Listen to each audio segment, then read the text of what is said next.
Je suis toujours très ému de venir au Salon de l'Agriculture parce que c'est une synthèse de ce qu'est l'âme française. C'est-à-dire qu'au Salon de l'Agriculture, vous rencontrez tout ce qui constitue l'âme de la France, à la fois l'élevage, la culture, bref, tout le monde paysan, le monde agricole, qui a cette vertu de travailler beaucoup et de ne jamais se plaindre. Et alors évidemment, il y a plusieurs agricultures. Il y a les agriculteurs qui vivent bien, les viticulteurs, les céréaliers, mais il y a les petites exploitations familiales qui sont voilà, des agriculteurs qui essayent de faire de la polyculture et de vivre. Et je sais que ce monde-là souffre beaucoup, il travaille beaucoup, il souffre beaucoup, il ne se plaint jamais. Et donc ce sont des gens admirables que je suis venu saluer, dont je suis venu écouter également les préoccupations. Et à qui je suis venu donner un certain nombre d'idées, parce qu'au centre de réflexion Institut Apollon que je préside, nous avons un groupe de travail qui travaille sur les problématiques agricoles et nous avons un certain nombre de propositions sur le monde agricole, à la fois de manière très concrète sur la fiscalité agricole, sur tout ce qui est fiscalité sociale notamment, mais également sur le côté plus international, c'est-à-dire comment protéger nos agriculteurs face à la concurrence déloyale, etc. Donc je suis venu discuter de tout ça avec les agriculteurs, m'imprégner aussi de leurs problématiques, parce que bon, j'ai toujours à cœur d'être sur le terrain, d'écouter ce que disent les gens, ce que ressentent les gens, ce que demandent les gens. Et c'est d'autant plus important qu'encore une fois, le monde agricole ne se plaint jamais publiquement, donc on ne sait pas en fait.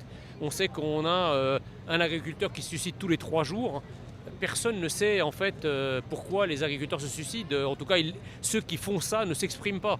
Donc c'est très important de venir au contact pour mesurer, si vous voulez, la souffrance de ce monde agricole-là en particulier. Le plus souvent, si vous voulez, pour résumer, parce que j'ai entendu beaucoup de choses, mais pour résumer, il y a évidemment, je dirais, une quadrature du cercle qui est assez difficile à boucler. C'est-à-dire que les Français veulent évidemment payer le moins cher possible leur alimentation.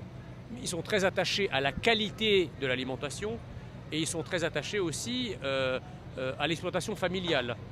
Le problème, c'est que ça, c'est pas tenable. On ne peut pas à la fois vouloir une exploitation familiale avec tous les coûts que ça impose et puis en même temps vouloir payer le moins cher possible. Donc je crois que là, l'État doit intervenir.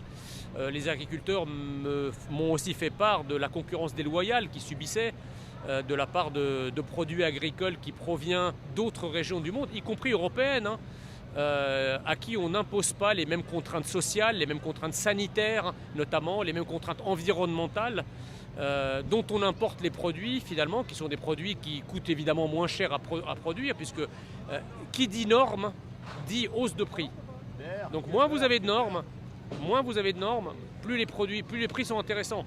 Sauf que vous ne pouvez pas imposer à nos agriculteurs des normes et en dispenser finalement indirectement les agriculteurs qui produisent des produits que vous importez sur votre territoire. Donc les agriculteurs sont très en colère contre ça, puisque en fait la France, ce qu'il faut dire, c'est que la France a les moyens, elle l'a toujours été, d'être autosuffisante en matière agricole. Pendant très longtemps, la France a été le réservoir, je dirais, agricole de l'Europe. Sauf qu'aujourd'hui, nous avons un modèle économique totalement absurde qui fait que non seulement la France n'est plus autosuffisante, non seulement nous importons des produits agricoles que nous produisons chez nous, mais que nous produisons chez nous en imposant à nos agriculteurs des normes tellement importantes qu'elles impactent sur le prix, alors même que nous importons des produits qui ne sont pas soumis à ces normes-là. Donc en fait, ce qu'il faut dire, c'est que notre politique agricole aujourd'hui, notamment notre politique internationale, tue notre agriculture et tue nos agriculteurs.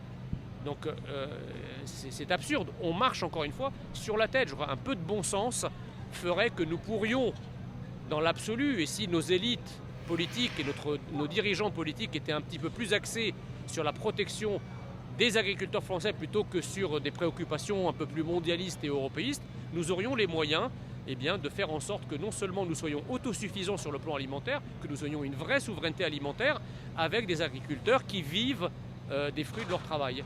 Je pense que c'est à notre portée et que c'est juste une question de volonté politique en fait. La PAC, évidemment, la PAC est indispensable parce qu'elle aide aujourd'hui nos agriculteurs de manière massive. je crois 10 milliards d'euros qui sont consacrés à nos agriculteurs. Le problème, c'est que la PAC, vous savez, tout ce qui est européen n'est que national. C'est-à-dire, moi, quand j'entends les gens me dire que l'Europe, on doit à l'Europe la survie de nos agriculteurs, l'Europe n'a pas de ressources en propre. L'Europe n'est que l'agrégation des États qui la composent. Et les ressources fiscales de l'Europe ne sont jamais que les ressources nationales. C'est-à-dire que c'est nous qui finançons l'Union européenne, puisque nous sommes contributeurs nets à l'Union européenne. Nous sommes contributeurs nets à hauteur de 10 milliards d'euros. Si on faisait la différence entre ce que nous payons à l'Europe et ce que nous recevons de l'Europe, nous sommes contributeurs nets à hauteur de 10 milliards d'euros. Donc la PAC est évidemment un dispositif extrêmement important pour nos agriculteurs, mais je dirais que la PAC, le biais, si vous voulez, nocif, c'est que la PAC finance aussi une agriculture à l'intérieur de l'Europe qui nous concurrence directement. C'est-à-dire que l'Europe finance par exemple l'agriculture espagnole, l'agriculture portugaise, l'agriculture italienne, qui sont les concurrents de nos agriculteurs. Donc soit l'Europe est capable d'avoir une politique agricole qui soit neutre sur le plan concurrentiel, et à ce moment-là, pas de souci. Mais si l'Europe n'est pas capable de ça, il faut renationaliser les aides agricoles pour faire en sorte que nos agriculteurs, nos producteurs soient prioritaires dans l'aide qu'on leur donne, et surtout que les aides que nous donnons à l'Europe ne servent pas à alimenter les concurrents de nos producteurs nationaux. Parce que là, on est dans le délire, là. Vous avez tout à fait raison. C'est-à-dire que le modèle de la politique agricole commune, c'est le modèle de la ferme industrielle, si vous voulez. C'est le modèle de ce qu'on appelle la ferme aux 1000 vaches, qui est vraiment l'emblème, si vous voulez, de l'avenir de l'agriculture et de l'élevage européen de demain. Sauf que le modèle traditionnel français, il a pour clé de voûte l'exploitation familiale. Ce sont les exploitations familiales agricoles qui ont dessiné le territoire français, qui ont dessiné le terroir français. Or, cette exploitation agricole familiale, elle ne peut pas être rentable si elle est jetée en pâture au sein d'une concurrence qu'elle ne peut pas soutenir. Les Français ont beau être attachés à ce modèle-là, il n'est pas tenable d'un point de vue économique et d'un point de vue financier. Donc il vaut évidemment que l'Europe aider, c'est très bien, qu'il y ait une politique agricole commune, c'est très bien, mais si la politique agricole commune ne fait que araser et écrêter les différences nationales, ça ne peut pas marcher, parce que notre modèle agricole français n'est pas le modèle agricole allemand, n'est pas le modèle agricole espagnol, n'est pas le modèle agricole italien. Donc si la politique agricole commune n'est pas capable de prendre en considération les spécificités nationales, évidemment, il y a un alignement de cette politique agricole sur le moins-disant, c'est-à-dire sur le plus concurrentiel, ce qui n'est pas le modèle français.